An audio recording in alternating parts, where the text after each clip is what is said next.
Well, here we are. We're back in Massachusetts. We had a wonderful time up in New Hampshire. We were there. We stayed an extra day, 2 days, I guess. We were there for about a week, getting the house squared away for winter. There was a lot of snow, as you saw in the video with Buck, and that was done the day before we left. The night that we were planning. I said in the video we're leaving tomorrow. We actually stayed an extra day because we got 8 inches of snow during the day the next day, and my wife and I used it as an excuse to stay an extra day. uh, we could have come home, I suppose, but we thought, it's nice to be here when it's snowing, so we stayed. Buck went outside a great deal and frolicked around in the snow, had a wonderful time. We got everything done that we needed to get done up there. We got the plow guy all squared away for the winter. He's doing a great job as always. And the ski areas have a heck of a start. This is going to be a good winter, I think, for skiing. They got a great base. If you plan on skiing in New England this winter, I think you're going to be very, very pleased because they've got several foot base already, and they're making snow morning, noon, and night there because it doesn't get above it didn't get above 25 degrees one day the whole time we were there, and most days it was below 10. So and at night it went below zero almost every night. It was very cold. It was 6 or 8 below zero. I think was the coldest night. But the wind wasn't bad, so it was chilly, but it wasn't horrible. Cars all start fine now in the cold. Doesn't make any difference. But anyway, we had a wonderful time, and now we're back. And we're going to talk about some auctions that are coming up. It's a little quiet right now. Some sales are concluding today. My chance sale out in San Francisco or San Francisco is going on. They're doing the things that belong to one of our favorite subscribers, Charlotte Ritchie, her Kutani pieces and her export pieces. One lot of it sold yesterday, did well. We'll cover it all next week because some of it's still being sold today. Did fine. Kutani has got people interested in Kutani. So, at any rate, that's one of the things. And there's a number of sales that are coming up that have popped up onto the radar screen. One of them is in January. Bonhams has a sale. Freeman's. We're going to review them all just so you remind yourselves the sales are coming up in just about 4 days. Some pretty good auctions, and that'll be it for a couple of weeks at least. You'll start to see the January sales come along. There'll be probably, so there's always some New Year's Day sales, sort of a tradition anywhere in New England. Everybody used to go to auctions on New Year's Day, and when live auctions were a thing, which was a lot of fun. New Year's Day auctions were a lot of fun. There was a dealer in New Hampshire, Paul McGinnis. We're going to talk about his brother John in a minute, but Paul McGinnis used to hold this annual New Year's Day auction on the coast of New Hampshire, up in the Hampton area. It was fun. Everybody went to it, got to say hello to your buddies and see what's going on in the market, what people are seeing during the winter, because it always got very quiet in the antique business in the winter typically, and then by April things start happening, and towns like Essex, where we were booming. There were 37 shops in Essex. Those who've been collecting for any length of time are familiar with Essex. It was the most intense antique market probably in the northeastern United States. Bar none. Dealers from Connecticut that worked in towns on there used to come to Essex to buy their inventory, and so did many dealers from London and New York and all over the world. Actually, we had Belgian dealers that came in. It was a lot of fun. And now I think there are 8 shops left in the whole town because of the internet, unfortunately. But it took out the social component of antique shopping and all that. I hope it comes back one day. I hope people decide to get off their devices and some people reopen some antique stores and you get to go out and meet dealers, because I think it has impacted the collector market rather negatively, leaving collectors to come into it on their own without a good, strong dealer network to guide them. You end up with better collections, frankly, when you work with dealers. And that's the historic reality of it. When you look at the great museums and collections and museums, nearly all of them were formed by working with well-known art dealers and antique dealers, all of them. Pretty much bar none. People did shop at the auction houses, of course, but they were often shopping because things were coming up there that had been through a major dealer, so forth. And the dealers all bought at auction, of course, because they knew a great deal about what they were doing. But A lot of amateurs got into it, and some made mistakes, some got good things, some got bad things. But it was a very vibrant market. I'll just leave it at that, and I hope it comes back. I really do. It was a great deal of fun going out hunting for antiques. Anyway, we used to spend all our time doing. I used to drive 250,000 miles a year doing that. All right, now what's going on? Let's take a look here.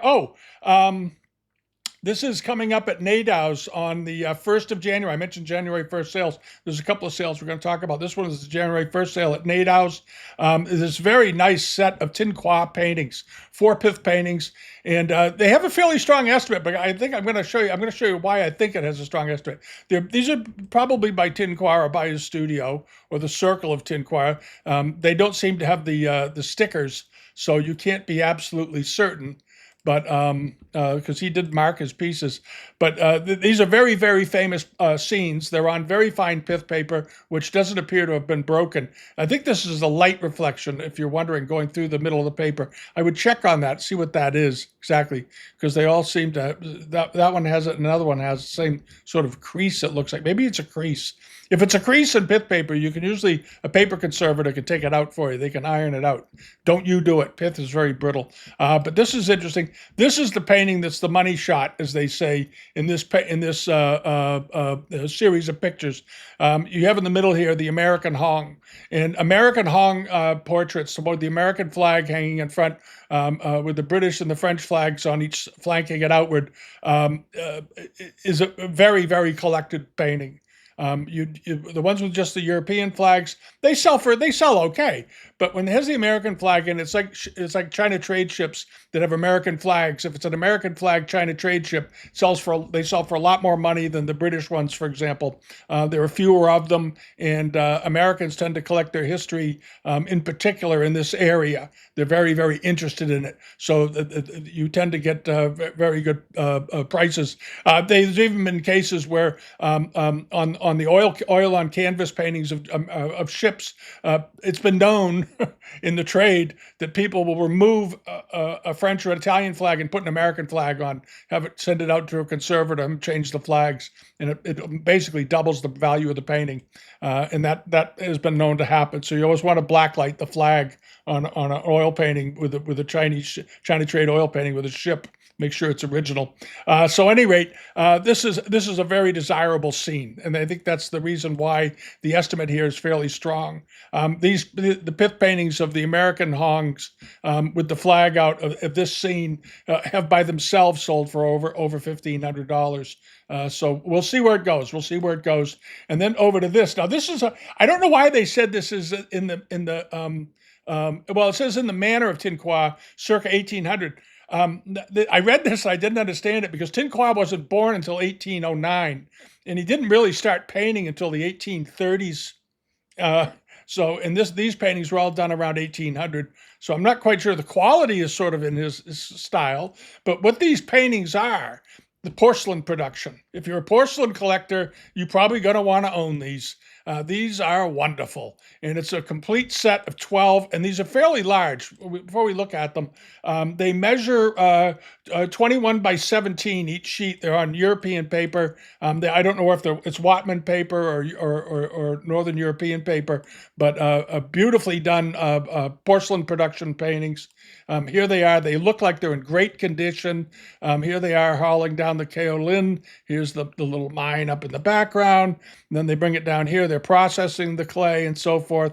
They're bringing in more. They're washing it in the brook. There's the wheel. Here are the green balls that have been being hauled off and placed on the drying racks in the sun and so forth. Now, this is a very tidy version of porcelain making, and I will admit that the porcelain studios, probably where they made the porcelain, wasn't quite this attractive. I think they sort of gussied it up a little bit so that for the foreign benefit of the foreign market, they made it look very elegant and so forth. It was maybe a little messier than this, but anyway, these are beautiful scenes regardless. And here you see them working all of the white blanks. And this is pre-decorating. Here they are. There's a little kiln that they're drying them in and so forth. Anyway, it's a heck of a set. The estimate is $15,000 to $25,000, not for the faint of heart. There are 12 of them. The starting price is $7,500, which is I think sort of a bargain for 12 of these. I would if I were chasing these, I have never had the whole set of 12, but I've had many of the individual scenes that they're depicting here over the years. Um, I have some tea production paintings now, but they're miniatures though, so I'm keeping them because miniatures are rare too. But these are very, very attractive, nicely done, and 12 of them, and you figure they should be worth $1,000 to $1,500 a piece in the end, anyway. But they're very attractive pictures, and then you have these. These are also these are Sunqua workshops pictures. I think they said they have the stickers for these mid 19th century, but very, very beautifully done, nicely framed, very flashy framing. It looks like these were probably framed to sit in some sort of a sunroom or a dining room. I don't think these would be for a living room, but beautifully done. But the detail of this stuff, the detail of the paintings are quite exceptional, really, really quite exceptional. And these have an estimate of 4 to 6 thousand for 12 of them. They're very, very nice, beautifully framed. The frames, they've got about $8,000 worth of frames around them. You have to keep that in mind too. So if you're looking for great China trade paintings in the new year, you can start with any one of these three lots. So you got a winner.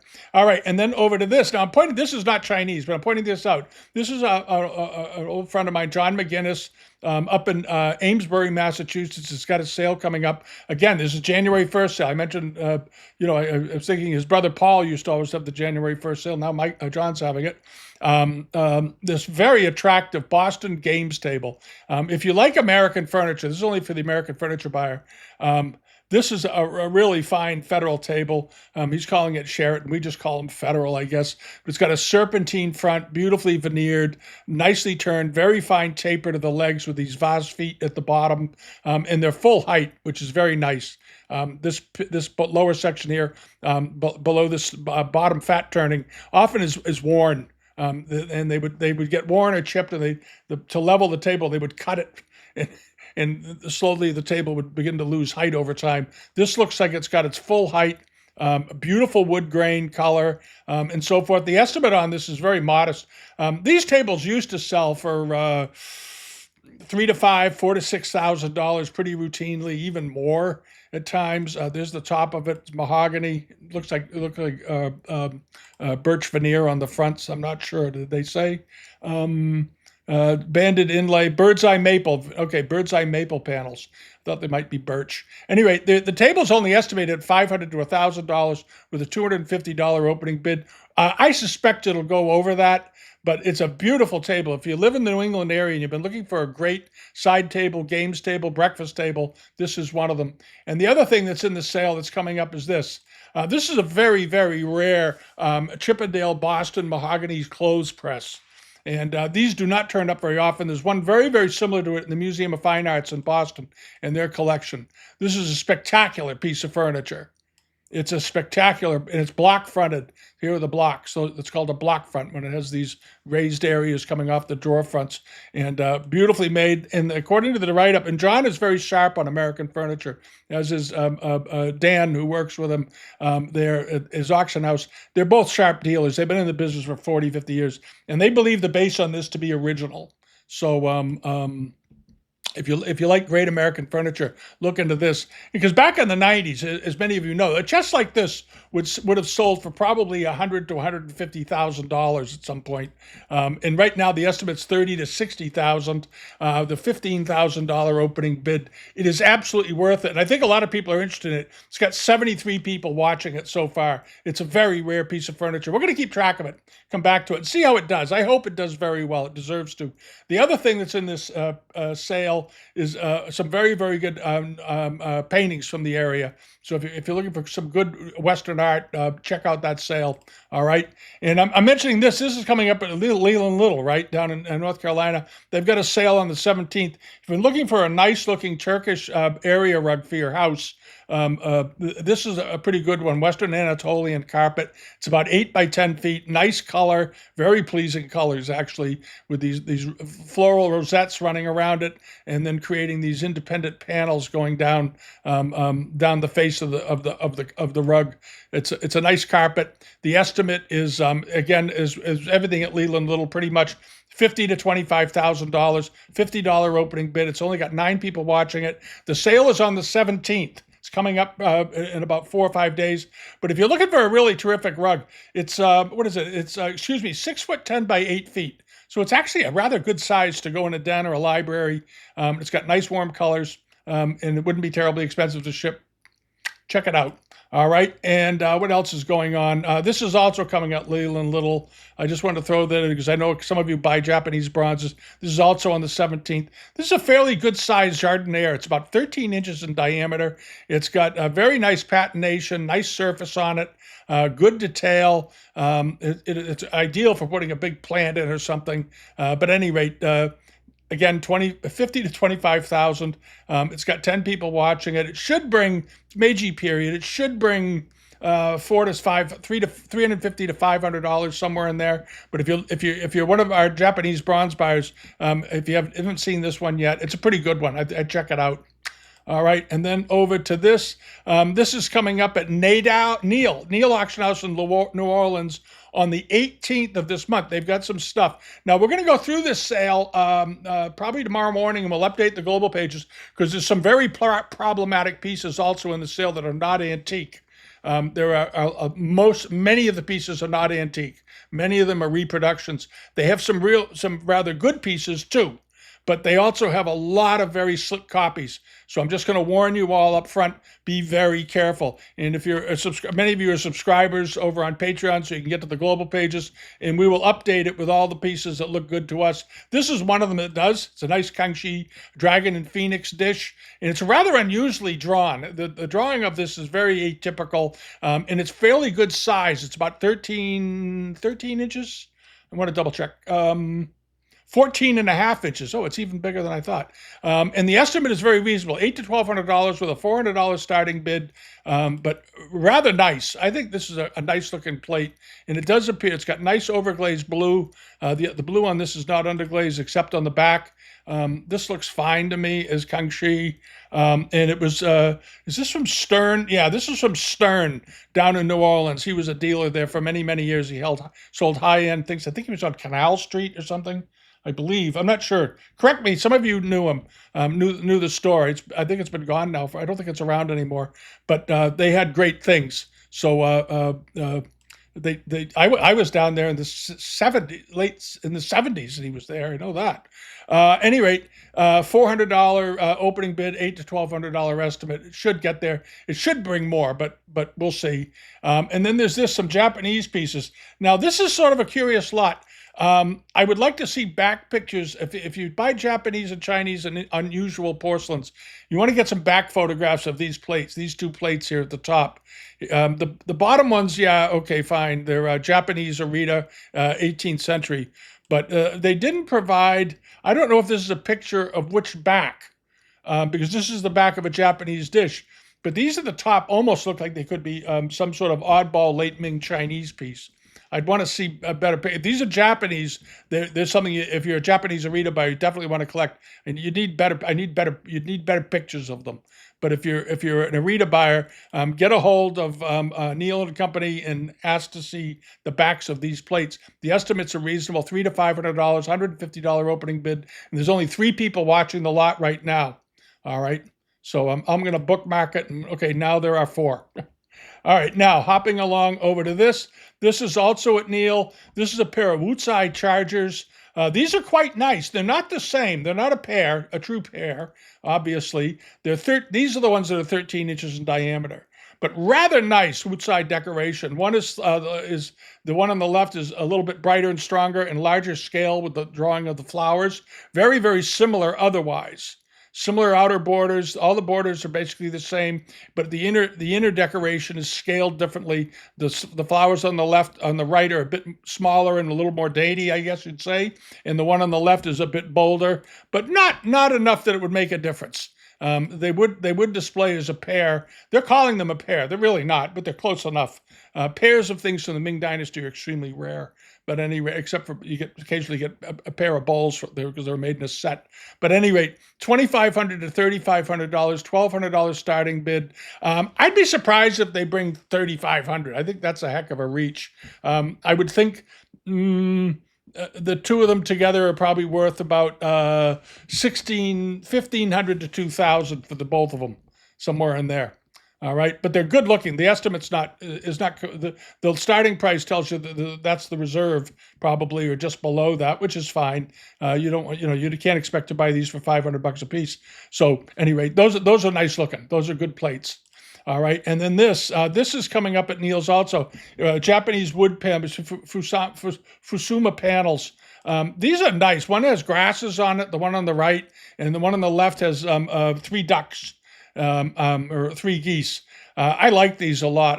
They did them on these rustic panels where they let the wood just sort of be the background, the raw wood. They didn't treat the wood. They didn't varnish it. They didn't do much of anything. They might have given it a slight oil once the paint was dry, and that was it. But they painted these very freehand, wonderfully done, and these are fairly good sized panels. And I like the simple frame on them too. I think these are very attractive. They measure 68 inches by 33 inches for each panel. So they're 3 feet wide, pretty good sized panels. Basically, sure, just a little under 3 feet wide, 33 inches, and they are about 5.5 feet tall each. So they look great on a wall if you've got a library or a den. Or I was thinking, the house up in New Hampshire we have, we don't have any wall space left, but they'd be perfect up there. They're wonderful. The estimate's for nothing, $300 to $500 with a $150 opening bid. Check with a local shipper down there to see what they charge you to ship 2 flat panels, probably just with a foam wrap on them, and then nicely boxed. They should be okay. Probably wouldn't be too bad to ship them. And there's no duty, of course, because these are all inside the U.S. All right, and then there are these. These are also at Neil's. These are large vases. These are large covered jars now they're saying 19th or 20th century. These are mid-19th century. These are not late 19th century or 20th century. These were probably done between 1850 and 1870. They're rather nicely done. The decoration looks good.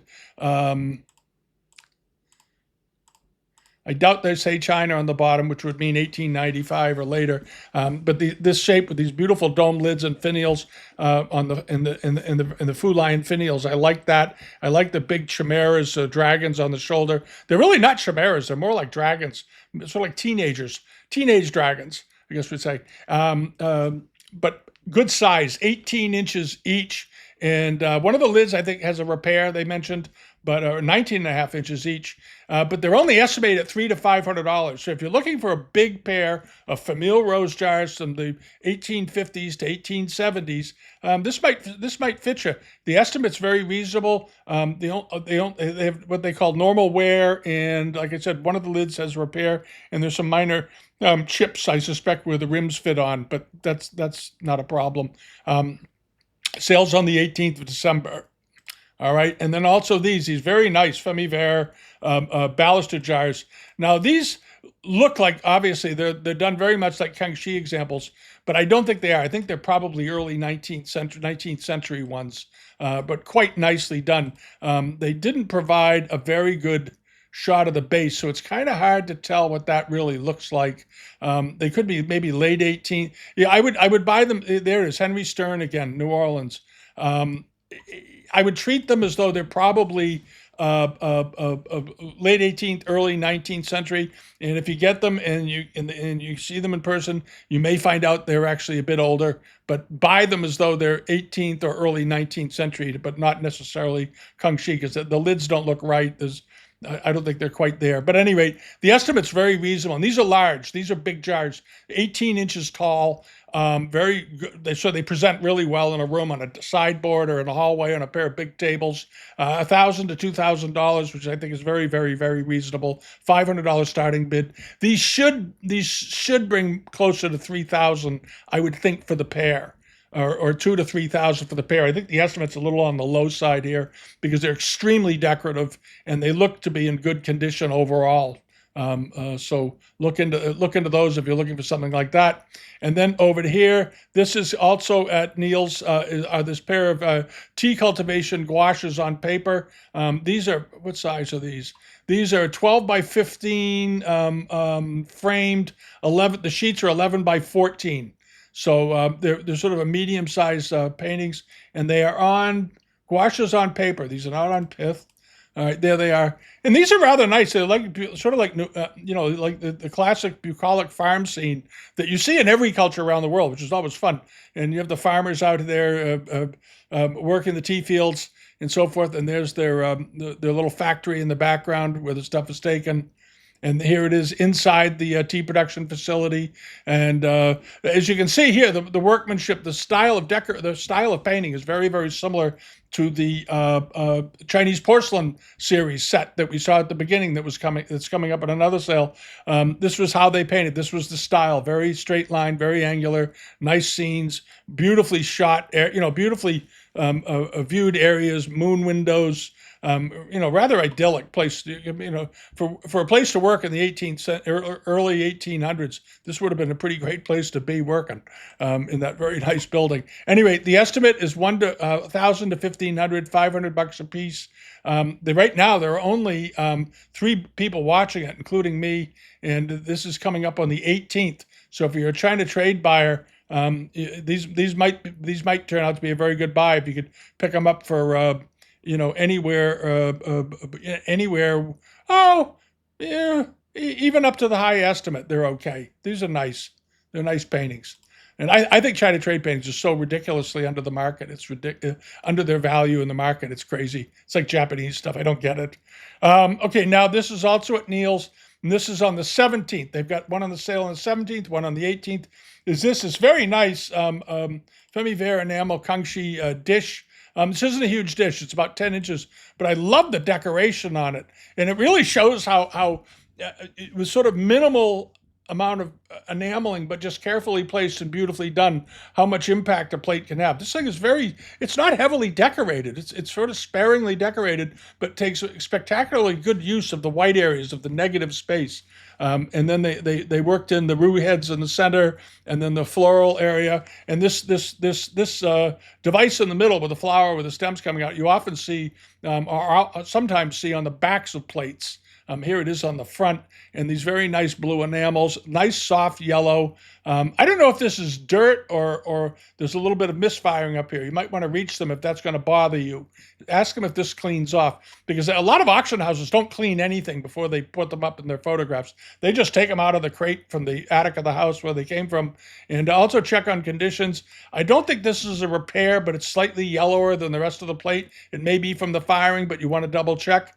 And there's that sort of similar device I was talking about. Sometimes on the back, and sometimes it has stems coming out of it, sort of like the front of the plate. There we go. Anyway, the estimate is very, very modest. $4,600 with a $20 starting price. I suspect this is a $200 to $300 dish. It may bring more, but it's nice looking. I think the estimate's a little strong, but very nice dish. Very good quality. All right. And also in the same sale as this. Now, this is sort of an interesting thing. This is a piece of Swato, but it's a Celadon Swato charger with no other decoration on it. If you're a Celadon buyer, you might find this sort of fun. There's the back of it. And this is late Ming, obviously, came out of the port of Swato. Again, sold by Henry Stern. And this is a very rustic piece. This is not a highly refined thing like you would see with the best of the Long Quan Celadons or any of that. This is a rusticated Celadon glazed piece of Swato ware, but it's interesting for that reason. It's very rustic, and it is a monochrome, and it sort of has a nice, strong, independent statement the way monochromes often do. It is 14 3/4 inches in diameter, so it's just a hair under 15 inches. It's got a couple of bids already. The estimate is very modest, $500 to $700, which I think is probably about right. But if you like monochromes and you haven't seen many Swato Celadons, it's because they don't turn up very often. They're sort of unusual. Many of these were made for the Southeast Asian market, not necessarily the European market. So check it out. And then this, I want to mention this. This is one of the. This is at the Neil sale. There's some suspicious. There's some pieces at the Neil sale you don't want to get involved with. This is a copy, and they're not saying it's not. Okay, they're not saying it's an antique, but they're just calling it a yellow ground dish. But it's obviously based on the Ming style and so forth. There are a number of these in here. There's some big blue and white pieces in here. You know, sort of early Ming, late Yuan dynasty types of pieces. No, and one of the things you always want to look at when you look at these plates, you notice the bottom of the foot rim has this little pair of white lines, and it's got this brown gunk on the face of the bottom of the plate. All right, that should never be there. That shouldn't be there because that's this is where it rests on the table, and the outside of the foot rim is not raised like a track, so that brown area in the middle never touches the tabletop. This is a stained piece. They make these, they stain them to look old. No, it's a perfectly good decoration if it's what you want for a room. If you're an interior decorator, a designer or something, you want a nice piece of color to throw into a room, fine. But don't buy it as an antique. It's probably worth around the low estimate, what they're saying it is, $200, but it's not an antique, and it'll have very limited value down the road and so forth. But it's a good bit of color. And if you like the style of this kind of work, and you never feel you're probably going to be in a position to drop, $50 or $100,000 on an original, or $200,000 even, and you want this, go ahead and buy it. But do not buy it thinking they've made a mistake. Very rarely do auction houses make mistakes on these pieces. I'll just warn you. And these do not turn up in many places other than major auction houses and high-end dealers. They get to them first. Almost every time. All right. And then this is the bottom sale that's coming up on the 17th. Just a reminder of it. We've talked about it before. This is that nice screen with the geese ascending on it. I just like it a lot. Every time I refer to the sale, I look at those geese. Some very nice pieces. All right. And then there's also coming up in their sale, they have, this is at Bonham's. Mighty, Small and Mighty, Japanese art and miniature. And this is on December 16th in New York. All right, it's in 3 days. And if you like Japanese subas and netskis and inros and all that stuff, and you haven't checked this sale out, you really should. There's some very, very nice pieces in here. A number of them are wood carvings and so forth. Do check that out. And there's quite a few of them in here. And what was the other thing? There's a couple of sales. There's the online sale, Asian Art Online coming up. That's on the 17th. And what else? Oh, Chinese paintings in hardstone seals online coming up in Los Angeles on the 18th. All right. And this is sort of, if you like hardstones and carvings, and you're getting interested in seals and scholars objects, you might want to check this out. Some of them are going to be 20th century as always, but there's some interesting things in here. And their sale has I don't know, quite a few paintings in it. There's a lot of paintings in it. It's a 112 lot sale? Is that what it is? I think so. Make sure you get the numbers right. Yeah, 112 lot auction. Some very nice paintings, some ink drawings and so forth. So do check that out. If you're looking for something to mischief to get into out in Los Angeles. And this is the online sale that I mentioned. And there's some very nice pieces in this sale. There's some very good porcelain and so forth. I don't know why they didn't do a live sale for it. Maybe everybody's getting ready to leave for the holidays. I don't know. But there's some rather nice pieces in here. They seem to be well described and well advertised and everything, and well photographed. But there's some nice pieces. This big Kangxi charger over here and so forth. But check this sale out. Like I said, this sale's coming up in just a few days on the, it's coming up on 5 days on the 17th. All right. Now, and also these are in it. I wanted to remind everybody, there's a pair of Guangzhou Kongs on this sale. And we all remember from the video just this past week, the pair that were over at Woolley & Wallace, they had a pair of Kongs that they had estimated very modestly. Now, these are estimated 8 to 12,000. And these are almost in clear to loon blue, which is very attractive. It's not the Celadon, but they say that they're marking period. Now, the ones that sold at Bullion Wallace went for 26, 27,000. These are estimated at just 8 to 12,000. So if they're not damaged, they're just putting a very low estimate on it, and these should probably bring at least 15 to 20,000. They may bring more if they even look better in person. But if you missed out on the ones over there, or you didn't bid on them because of shipping and whatever, here's a chance to get a pair right here in the United States at Bonham's on the 17th of December. Okay. And what else? That's the Small and Mighty sale. We already talked about that. It's a neat sale. There is a vase in here. This is sort of fun. And they're attributing it, well, they're saying in the manner of Namakawa Yasuyuki. And we had talked about Namakawa Yasuyuki a while ago. And I had actually an inquiry about one that had turned up. And the reason is that the silver plaque that he was famous for applying to the bottom of these, they made a lot of copies of these. And a couple of things tell me right away this is suspicious. One is all the scratches on the bottom. Two is the excessive wear to the gilding and the poor quality of the base. And then the mark is drawn slightly incorrectly. So it's not by Namakawa, but he had a lot of followers, a lot of people who are admirers of his work, and a lot of people wanted to make money because his stuff was selling. He was getting big money for his things. And when an artist's work is selling for X and you're selling for down here, and you can paint just like the guy that's selling for X, and you got a family, you're gonna make copies of his work. That's all there is to it, and that's always been the issue in the art world, from America to Europe to Asia. It doesn't matter where. They're in business. Painting is a business, and art is a business, as is and crafts are too. And in Japan, these were considered to be very fine crafts.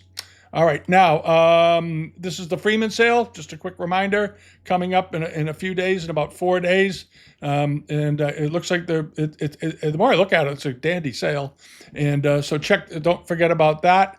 And now some things that are coming up. This is very interesting. It's an Amari brush pot from Japan. And you don't see these very often. And this one looks like it's probably an Edo period pot. 18th or early 19th century, judging by the work. But for some reason, it was drilled. I have no idea why, unless it was made into a table lamp as a columnar form to the base of a table lamp, because that's a fairly contemporary drill hole, I think. But this is a very nice brush pot.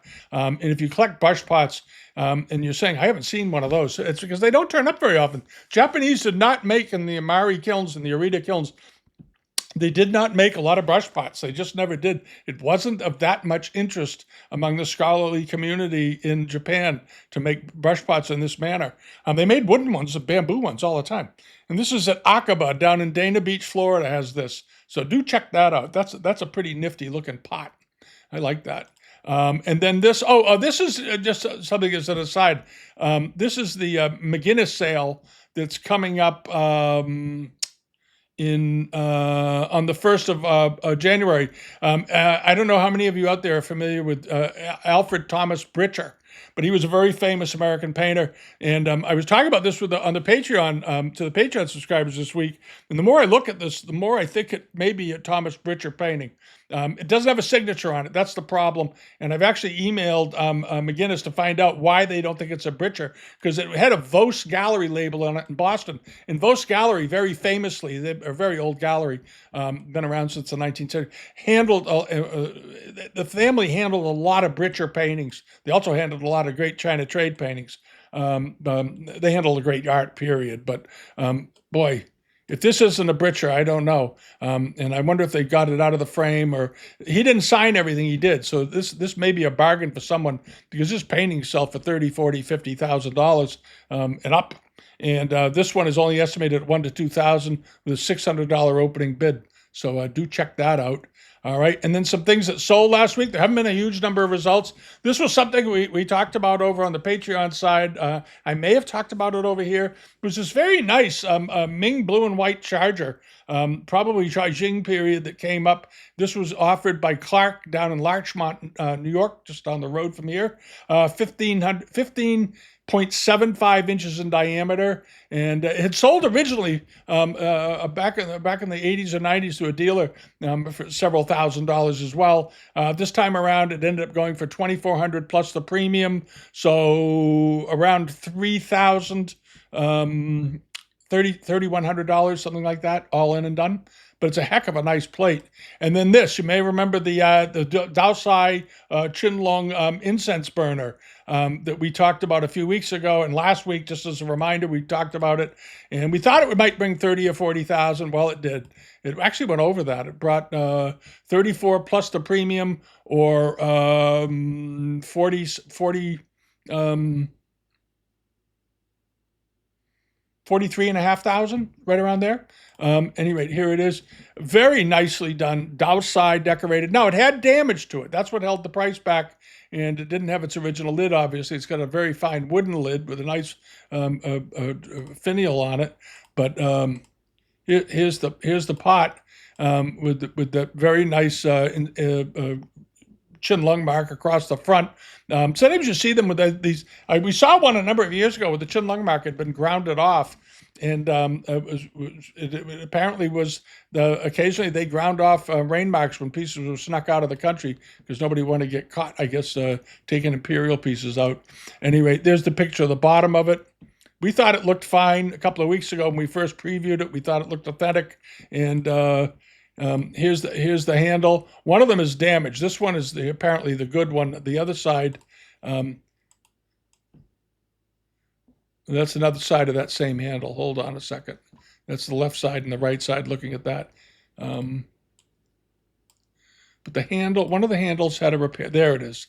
That's the repair. And you can see it. It's pretty obvious. It's snapped off at some point. And it looks like it was just one of them. Initially, we thought both of them had broken because of the way they photographed it. But it's just this one. And there's the break. All right. It's pretty obvious. But that can be fixed. And it broke up here. So apparently the handle fell off, hit the ground, and broke into two pieces. Imagine doing that to this. Jesus. At any rate, heck of a nice piece of porcelain. Did very well. 40 odd $1,000. Had it not been for the damage, it would have sold Chinlung. It would have sold for probably 250 to 300,000. So the damage does make a difference, but still very, very rare type. And Daosai enamels, of course, were ever popular. And then there was this at Malay Brothers down in New Jersey. Had a very nice sale. They always have good sales. If you live near where Malay Brothers runs the sales, go check them out. They get good things. And they had this. This was one of the nicest coral Guanyin lamps. Guanyin holding a vase, or Chinese lady holding a vase. I don't think it's a Guanyin, but the carving of this coral was so fantastic. And it was a big piece, too. This coral stands about 13 inches tall. And it's got two very nice reticulated jadeite pendants as the poles to the lamp. And then a couple of, I don't know what those balls are above it, lacquer or carved coral. I can't tell. But there's the old fitting. That's a fitting right from the 1930s. But wonderful carving on this. But it did very well. It deserved to. It brought 18,000 plus the premium, way over its estimate of 5,000 to 7,000. So it came in at around $22,000 or $3,000, which really shouldn't surprise us because we've seen so many coral carvings sell for very good money, often 10, 15, 20,000. And this was a superb one, and it was big. And it was all mounted up beautifully. And they're thinking it might have been done by Edward Farmer, who was sort of like Yamanaka and companies down in New York that used to take bits and pieces of Chinese art and work them into Western functionality, like table lamps and ink sets and so forth for tables. So anyway, that was a wonderful object. And then there was the pair of Mei Ping vases we talked about last week that we thought were quite nice. We thought the estimate was very low, $400 to $600, and it was in the end. This one sold for $4,750 plus the premium, or around $6,000. Rather nicely done, probably 18th century. This is the underside of it. And it came in this very nice late 19th century box. That's a picture of the bottom, what it looks like. That looks pretty good for 18th century. We talked about it because you can't handle it, obviously, so it's 18th, maybe early 19th, but most likely 18th. And judging by the price, I guess people that saw it up close felt that it probably was definitely 18th century. And it did well. It brought $4,750 plus premium around, like I said, about $5,800, $5,900 US. good price. And this one brought $37.50. I don't really see what the big difference is between the two of them, to be perfectly honest. It may have been, what was the lot number on this? It may be the lot order. Hold on a second. 136, 135. Okay, this was the first one to come up. That's why it brought the money. Sometimes that happens.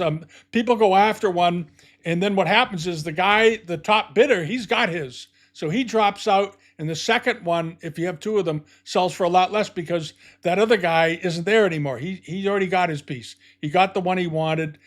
He wasn't interested in trying to make a pair out of them. So the guy that drove it from $37.50 to $47.50 is gone. Second piece often will bring less money. That explains it. Okay, it's a lot order thing. Any rate, I think this was just as good. It just sold for less because the guy that bought the other one is gone from the bidding picture, or may bid a little bit on it, but wasn't desperate to own it. And this went for about $4,800. But either way, the prices are close enough. Doesn't make any difference. They're both wonderful, and they have those dandy boxes. I like the boxes a lot. I like the boxes. I always like gold boxes. All right. And then over to here, just to let you all know that the Material Culture had their sale last week of all that Chinese Mao stuff. And overall, I think the sale did fine. They had some lots that didn't sell. You go back through it because it's a new market. This is a fairly new market. Russian revolution art, communist revolution art is well established. It's been well established now for 20, 30 years. But now this is the next one. And I think that those of you that participated and bought are probably going to be pretty glad down the road that you did. And if you didn't, you're probably going to think, oh, I should have bought some of that stuff. That was cool. You don't have to love communism to collect the art from an era of history.